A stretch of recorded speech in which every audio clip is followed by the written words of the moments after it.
When a woman does it, it's a craft, but when a man does it, it's art.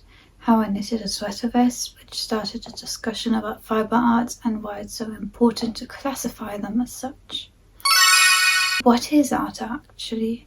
Historically seen, fibre arts have always been viewed as a feminine art, thus undermining its importance in the art world. If I were to ask you what you define as art, what would you say?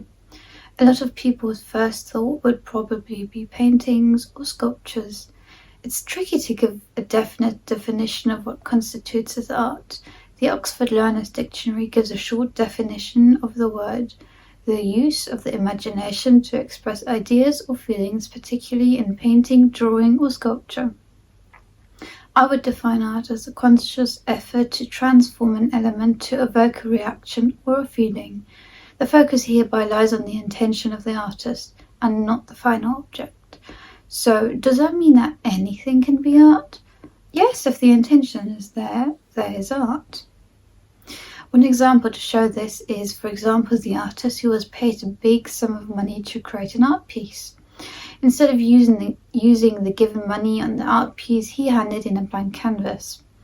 While there isn't anything to really look at, it still evokes a feeling in the viewer and the artist. These evoked feelings will be different for everyone and are personal and individual to their prior experience, social life, and personal opinions. Some people may find this piece of art angering, some may think it's a funny critique of the absurd amount of money artists get paid. I think it's important to note that there are barely any boundaries to art. Art can be anything and nothing. That was probably the most pretentious sentence I have ever said. Art is made up of three entities: the art piece, the viewer, and the artist. And only if these three entities exist together, we can call it art. Without the artist, for example, there would be no art. Hobby versus job. Historically seen, as most things, art has been subject to a lot of sexism, racism, and elitism, and more. If you don't fit the classic artist mold, you will probably experience a hard time making yourself known. This in return makes it hard to make a living if you're an artist who, for example, is a woman. A study by Yale University in 2019 showed that art by female artists got sold for a lot less than that of male artists after graduation. The common misconception is that women have hobbies like cooking, baking, and crafting. As soon as this hobby gets monetized, though, it's a man's professional job. This can be observed, for example, in hobby cooking, which is a woman's fun hobby which she does daily for her man, and professional cooking, a man's job. Twice as many women cook at home versus men. And a study by ONS found that only 18.5% of all professional chefs were women, and this massive gender gap is not getting any better. In fact, the tendency has been that the gap is widening again. A reason this may be the case is because domestic cooking is believed to be a form of servitude to men. This belief is rooted in sexism and the belief that a woman belongs in the kitchen. We can see here how deeply rooted these systems are to patriarchal beliefs. The same can be applied to fibre arts. Before the industrialization, it was a man's job to knit. It was very common to see men knitting sweater vests, hats, and more. After industrialization, though, there was no need for hand-knit clothes anymore. The action was able to be imitated by knitting machines. Following this, men didn't knit anymore. It was now simply a hobby. It was now simply a hobby a woman could do at home to help the household. This socialization that fibre arts are feminine began early on in childhood. It is both taught by family and school. In German schools, for example, children would get separated into boys and girls. The girls had to take sewing, knitting, and other fibre art lessons, while the boys took woodwork lessons. This reinforces the idea of certain activities being feminine or masculine. When a woman does it, it's a craft, but when a man does it, it's art. A few weeks ago, I knitted a quite controversial sweater vest. It was hot pink with black lettering. When a woman does it, it's a craft, but when a man does it, it's art. The sides were tied with bows to critically accentuate the feminine. I posted photos of the vest to Instagram, TikTok, and Reddit, not thinking much of it. When I woke up the next morning, the posts on TikTok and Reddit had blown up. On TikTok, responses were mainly positive and encouraging, sharing their own experiences. Reddit was a different story. People absolutely flamed me. There were long paragraphs refuting my point or calling me an evil misandrist. One point I do agree to, though, which I hadn't thought of before posting, was that the vest made it seem as if I were to look down on craft and degrade the word craft in itself, which obviously wasn't my intention. A few days later, my post also blew up on Instagram, where it had now amassed more than 1 million views.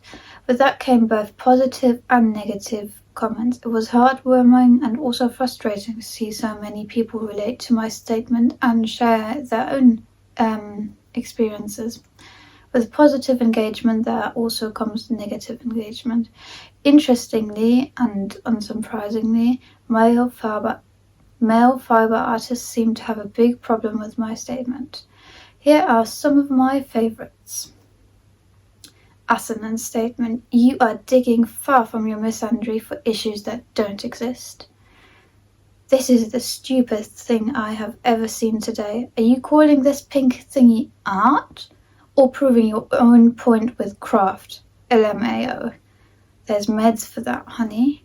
I also really appreciated male fibre artists messaging me, DMing me, telling me I was wrong because they, as male fibre artists, weren't famous, so how could my statement ever be true?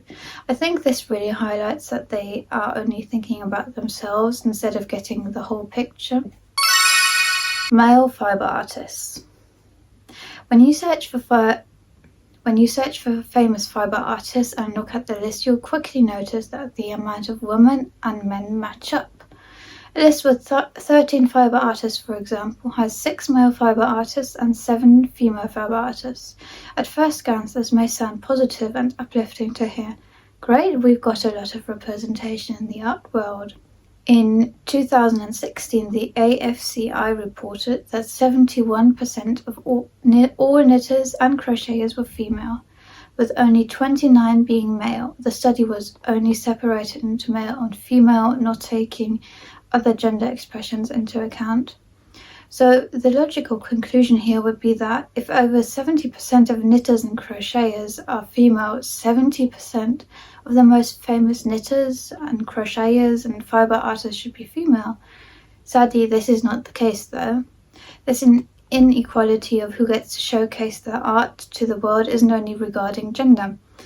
Art in general is very inaccessible to many people around the world. Art requires resources which a lot of people don't have. Let's imagine a 13-year-old girl. Let's assume she's got a single mother and 3 younger siblings, growing up in a household with very little money.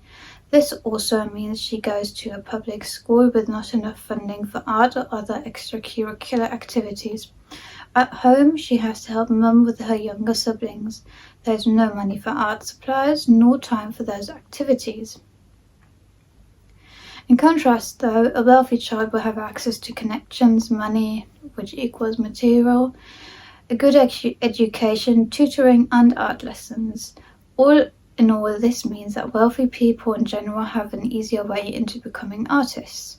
Not to mention that to apply to exhibitions and contests, you're often required to pay to apply. Another factor that comes to play is race. Similar reasons apply to race as to monetary resources. Plus, white artists tend to get favoured more in exhibitions. When male fibre artists do their craft, it gets immediately praised for breaking norms and whatnot. Who created them in the first place? Their work is seen as brave and revolutionary, but what's revolutionary about something women have been doing for centuries? This can also be seen on social media, for example. Male fibre artists' reach is by far a lot bigger than that of female fibre artists. Some even get pattern book deals, even though their art is flawed, just for being male and looking good apparently. Is this the fault of male knitters? No, of course not, but I think it's important to open this conversation. outlook. What as a society and as individual people can we do to minimize this gap? As an individual person, it is of course important to be aware of our privileges, whatever they may be, and call attention to marginalized artists, support them and encourage them. I, for a start, also make the conscious choice to call it art, to not undermine the art behind my work. And that's all for today, guys.